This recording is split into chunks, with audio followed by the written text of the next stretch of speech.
Pernahkah Anda berada dalam situasi di mana Anda merasa ada sesuatu yang berbeda dalam cara seseorang berinteraksi dengan Anda, tetapi Anda tidak bisa menjelaskannya dengan pasti? Anda merasakan ada energi tertentu, ada perhatian yang berbeda, tetapi kemudian Anda ragu pada diri sendiri. Anda bertanya-tanya apakah Anda hanya membayangkannya, apakah Anda terlalu percaya diri, atau apakah ada sesuatu yang nyata di sana. Dan kemudian, karena ketidakpastian itu, Anda tidak melakukan apa-apa. Anda membiarkan momen itu berlalu. Dan kemudian, bertahun-tahun kemudian, Anda masih bertanya-tanya bagaimana jadinya jika Anda memiliki keberanian atau kebijaksanaan untuk bertindak. Ini adalah dilema yang telah menghadapi manusia selama ribuan tahun. Dan menariknya, filosofi Stoik kuno memiliki sesuatu yang sangat mendalam untuk diajarkan kepada kita tentang bagaimana membaca situasi sosial dengan kebijaksanaan, bagaimana memahami komunikasi nonverbal dengan kejelasan, dan yang paling penting, bagaimana bertindak dengan integritas dan hormat dalam setiap interaksi manusia. Marcus Aurelius, Kaisar Romawi dan filsuf Stoik, menulis dalam Meditations-nya tentang pentingnya persepsi yang jelas dan pemahaman yang mendalam tentang sifat manusia. Dia tidak berbicara secara spesifik tentang dinamika romantis, tetapi prinsip-prinsip yang dia ajarkan dapat diterapkan pada setiap aspek interaksi manusia. Dan hari ini, kita akan mengeksplorasi bagaimana kebijaksanaan Stoik dapat membantu kita memahami komunikasi nonverbal dengan cara yang benar-benar mengubah cara kita berinteraksi dengan orang lain. Tetapi sebelum kita melanjutkan, ada sesuatu yang sangat penting yang perlu kita pahami. Stoicisme bukan tentang manipulasi atau tentang mendapatkan apa yang kita inginkan dari orang lain. Stoicisme adalah tentang kebijaksanaan, keadilan, keberanian, dan pengendalian diri. Ini tentang menjadi orang yang lebih baik, bukan tentang menggunakan teknik untuk memanipulasi orang lain. Jadi ketika kita berbicara tentang memahami komunikasi nonverbal, kita berbicara tentang memahami dengan tujuan untuk berinteraksi dengan lebih autentik, lebih hormat, dan lebih bermakna. Epictetus, seorang filsuf Stoik lainnya, mengajarkan bahwa ada hal-hal dalam kendali kita dan hal-hal di luar kendali kita. Kita tidak bisa mengendalikan apa yang orang lain rasakan atau pikirkan tentang kita. Tetapi kita bisa mengendalikan bagaimana kita mengamati, bagaimana kita menafsirkan, dan yang paling penting, bagaimana kita merespons dengan integritas dan hormat. Dan ini adalah fondasi dari setiap interaksi yang bermakna. Sekarang, mari kita mulai dengan memahami sesuatu yang fundamental tentang komunikasi manusia. Para peneliti telah menemukan bahwa lebih dari 70% komunikasi manusia adalah nonverbal. Ini berarti bahwa kata-kata yang kita ucapkan hanya mewakili sebagian kecil dari apa yang sebenarnya kita komunikasikan. Sisanya adalah bahasa tubuh, nada suara, kontak mata, jarak fisik, dan ratusan sinyal halus lainnya yang kita kirimkan dan terima tanpa bahkan menyadarinya. Tetapi inilah masalahnya. Kebanyakan dari kita tidak pernah belajar bagaimana membaca sinyal-sinyal ini dengan benar. Kita melewatkan hal-hal yang jelas bagi orang lain. Atau lebih buruk lagi, kita salah menafsirkan sinyal dan membuat asumsi yang salah. Dan dalam konteks interaksi romantis atau sosial, kesalahan interpretasi ini bisa menyebabkan momen-momen canggung, kesempatan yang terlewat, atau bahkan situasi yang tidak nyaman. Stoicisme mengajarkan kita untuk mengamati realitas dengan jelas, tanpa distorsi dari keinginan kita, ketakutan kita, atau bias kognitif kita. Marcus Aurelius menulis, Anda memiliki kekuatan atas pikiran Anda, bukan kejadian luar. Sadari ini, dan Anda akan menemukan kekuatan. Dalam konteks membaca komunikasi nonverbal, ini berarti kita harus belajar untuk mengamati apa yang sebenarnya terjadi, bukan apa yang kita harap terjadi atau apa yang kita takuti terjadi. Mari kita bicara tentang sinyal pertama yang paling universal dalam komunikasi manusia, kontak mata. Mata, seperti yang sering dikatakan, adalah jendela jiwa. Dan ini bukan hanya puisi romantis, ini adalah fakta neurologis. Ketika kita tertarik pada seseorang, pupil kita melebar secara otomatis. Kita mempertahankan kontak mata lebih lama. Kita mencari alasan untuk melihat ke arah mereka. Dan ini semua terjadi di tingkat bawah sadar, sebelum pikiran sadar kita bahkan menyadari apa yang terjadi. Tetapi Stoicisme mengajarkan kita untuk tidak melompat ke kesimpulan. Hanya karena seseorang mempertahankan kontak mata tidak otomatis berarti ada ketertarikan romantis.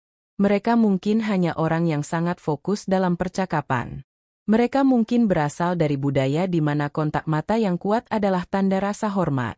Atau mereka mungkin mencoba membaca Anda dengan cara yang sama seperti Anda mencoba membaca mereka. Ini membawa kita ke prinsip stoik yang sangat penting. Jangan buat asumsi yang terburu-buru. Seneca, filsuf stoik lainnya, menulis, kita lebih sering terganggu oleh pendapat kita daripada oleh fakta. Dalam konteks ini berarti bahwa kita sering membuat cerita dalam kepala kita tentang apa yang orang lain pikirkan atau rasakan, dan kemudian kita bereaksi terhadap cerita itu, bukan terhadap realitas yang sebenarnya. Jadi bagaimana kita membaca kontak mata dengan cara yang stoik? Kita mengamati pola. Apakah kontak mata ini konsisten? Apakah itu disertai dengan sinyal lain? Apakah konteks mendukung interpretasi kita? Dan yang paling penting, kita tetap membuka kemungkinan bahwa kita salah. Kita tidak mengunci diri kita pada satu interpretasi. Sinyal kedua yang sangat penting adalah bahasa tubuh terbuka versus tertutup. Ketika seseorang tertarik dan nyaman dengan kita, tubuh mereka cenderung menghadap ke arah kita. Lengan mereka tidak disilangkan di depan dada mereka. Mereka condong ke arah kita saat berbicara. Kaki mereka menunjuk ke arah kita. Ini semua adalah sinyal bawah sadar yang menunjukkan bahwa mereka terbuka untuk interaksi, bahwa mereka merasa aman dan nyaman. Sebaliknya, ketika seseorang merasa tidak nyaman atau tidak tertarik, tubuh mereka akan menunjukkan itu. Mereka mungkin menyilangkan lengan mereka, menciptakan penghalang fisik. Mereka mungkin condong menjauh. Kaki mereka mungkin menunjuk ke arah pintu keluar. Tubuh mereka mungkin sedikit berpaling dari Anda, bahkan saat wajah mereka masih sopan dan tersenyum. Tetapi sekali lagi, Stoicisme mengingatkan kita untuk tidak melompat ke kesimpulan. Seseorang mungkin menyilangkan lengan mereka karena ruangan dingin, bukan karena mereka defensif. Mereka mungkin condong menjauh karena mereka lelah, bukan karena mereka tidak tertarik. Konteks adalah segalanya, dan kebijaksanaan stoik mengajarkan kita untuk mempertimbangkan semua kemungkinan sebelum membuat penilaian. Marcus Aurelius mengajarkan bahwa kita harus selalu mencari interpretasi yang paling murah hati dari tindakan orang lain. Dia menulis, ketika Anda tersinggung oleh kesalahan seseorang, segera alihkan perhatian Anda ke kesalahan serupa yang telah Anda buat. Ini bukan tentang naif atau mengabaikan sinyal nyata. Ini tentang tidak melompat ke interpretasi negatif yang paling ekstrim tanpa bukti yang cukup. Sinyal ketiga yang sangat penting adalah sentuhan fisik. Ini adalah salah satu cara paling langsung dan kuat untuk berkomunikasi keintiman dan ketertarikan. Ketika seseorang merasa tertarik, mereka akan mencari cara untuk menyentuh dengan cara yang tampak alami dan tidak disengaja.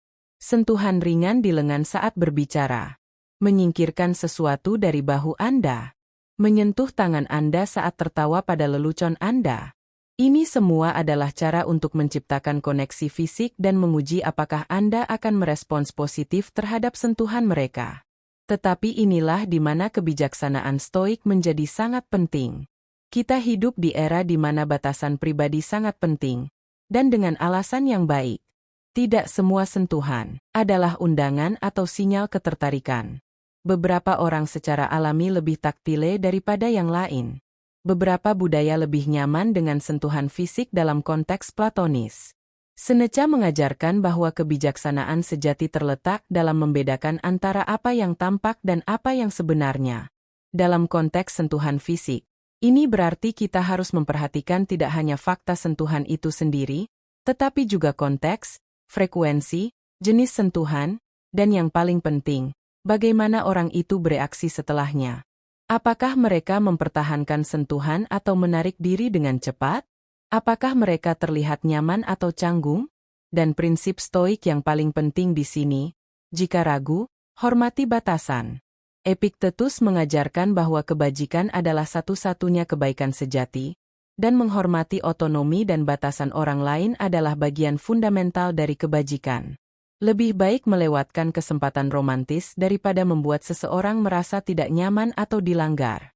Sinyal keempat melibatkan perhatian dan usaha. Ketika seseorang benar-benar tertarik kepada Anda, mereka akan menunjukkannya melalui tindakan mereka, bukan hanya kata-kata mereka. Mereka akan mengingat detail kecil tentang percakapan Anda. Mereka akan mengajukan pertanyaan tentang kehidupan Anda dan benar-benar mendengarkan jawaban Anda. Mereka akan mencari alasan untuk menghabiskan waktu dengan Anda. Mereka akan membuat usaha untuk terlihat baik saat mereka tahu mereka akan melihat Anda. Stoicisme mengajarkan kita bahwa tindakan berbicara lebih keras daripada kata-kata. Marcus Aurelius menulis, "Buang pendapat Anda dan Anda diselamatkan. Siapa yang mencegah Anda membuangnya?" Dalam konteks ini berarti kita harus fokus pada apa yang orang lakukan, bukan pada apa yang kita pikirkan atau harapkan mereka lakukan. Tetapi sekali lagi, kebijaksanaan stoik mengingatkan kita untuk tidak membuat asumsi. Seseorang mungkin sangat memperhatikan karena mereka adalah teman yang baik, bukan karena mereka tertarik secara romantis. Mereka mungkin membuat usaha karena mereka ingin membangun jaringan profesional, bukan karena mereka menginginkan hubungan romantis.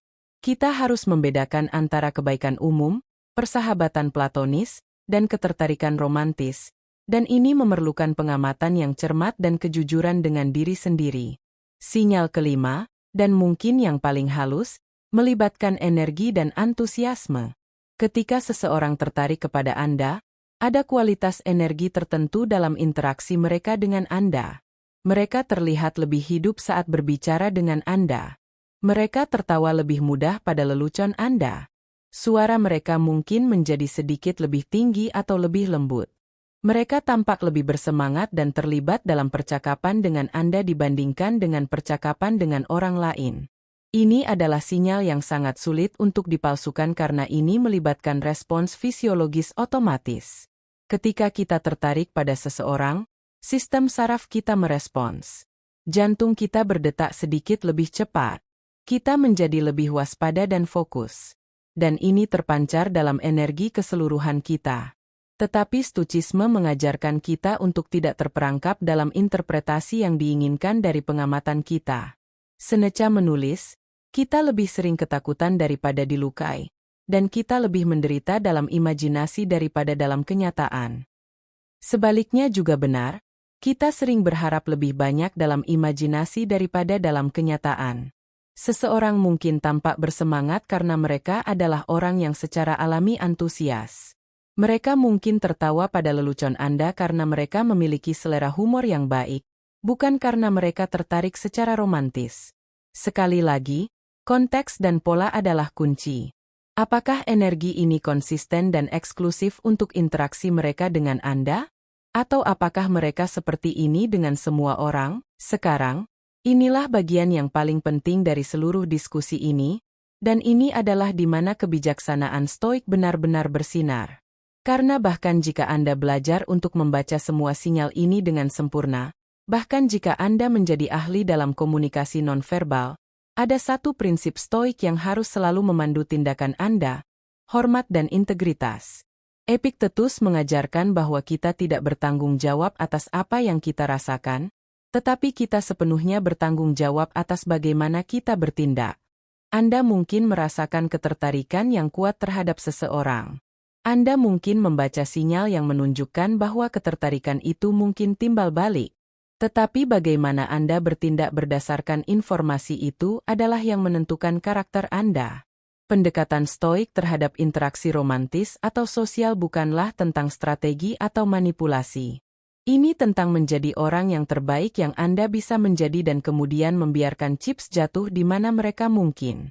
Marcus Aurelius menulis, "Jangan buang waktu lagi untuk berdebat tentang apa yang seharusnya menjadi orang baik. Jadilah satu." Ini berarti bahwa alih-alih menghabiskan semua energi Anda mencoba membaca sinyal dan merencanakan strategi, Anda harus fokus pada menjadi orang yang autentik, hormat, dan bajik. Anda harus berkomunikasi dengan jelas dan jujur. Anda harus menghormati batasan. Anda harus siap menerima penolakan dengan anggun. Dan Anda harus tidak pernah mencoba memanipulasi atau menekan seseorang ke dalam situasi yang tidak mereka inginkan. Stoicisme juga mengajarkan kita tentang pentingnya penerimaan. Kita tidak bisa mengendalikan apakah seseorang akan tertarik kepada kita atau tidak. Kita tidak bisa memaksa koneksi yang tidak ada. Apa yang bisa kita lakukan adalah menghadirkan diri kita yang terbaik, berkomunikasi dengan jujur dan hormat, dan kemudian menerima hasil apapun yang datang dengan ketenangan dan martabat. Marcus Aurelius menulis, Anda tidak akan pernah bahagia jika Anda terus mencari apa yang kebahagiaan itu. Anda tidak akan pernah hidup jika Anda mencari makna hidup. Dalam konteks hubungan, ini berarti bahwa jika Anda menghabiskan seluruh waktu Anda menganalisis sinyal, mencoba memanipulasi hasil, dan mengkhawatirkan apakah seseorang tertarik kepada Anda akan melewatkan keindahan dan kemungkinan koneksi manusia yang autentik. Sebaliknya, pendekatan stoik adalah untuk hadir sepenuhnya dalam setiap interaksi, untuk mendengarkan dengan sepenuh hati, untuk berkomunikasi dengan jujur, untuk bertindak dengan integritas, dan kemudian untuk membiarkan hasilnya menjadi apapun itu, tanpa keterikatan atau keputusasaan. Ini tidak berarti bahwa Anda tidak boleh memperhatikan komunikasi nonverbal atau bahwa Anda tidak boleh bertindak berdasarkan ketertarikan yang Anda rasakan. Ini berarti bahwa Anda harus melakukannya dengan cara yang menghormati otonomi dan martabat orang lain, dan dengan cara yang mempertahankan integritas dan karakter Anda sendiri. Seneca menulis, keberuntungan adalah apa yang terjadi ketika persiapan bertemu dengan kesempatan. Dalam konteks hubungan, ini berarti bahwa alih-alih mencoba mengatur atau memanipulasi hasil, Anda harus fokus pada menjadi versi terbaik dari diri Anda sendiri, pada mengembangkan kebijaksanaan dan karakter Anda, dan pada belajar berkomunikasi dengan autentisitas dan hormat. Dan kemudian, ketika kesempatan yang tepat datang, Anda akan siap untuk mengenalinya dan bertindak dengan keberanian dan integritas. Pada akhirnya, kebijaksanaan stoik tentang membaca komunikasi nonverbal bukanlah tentang menjadi manipulatif atau strategis. Ini tentang mengembangkan kesadaran yang lebih besar, kejernihan persepsi yang lebih besar, dan yang paling penting, integritas yang lebih besar dalam semua interaksi manusia kita. Ini tentang belajar untuk melihat orang lain dengan jelas, untuk memahami mereka lebih dalam, dan untuk berinteraksi dengan mereka dengan cara yang menghormati kemanusiaan mereka dan kemanusiaan kita sendiri.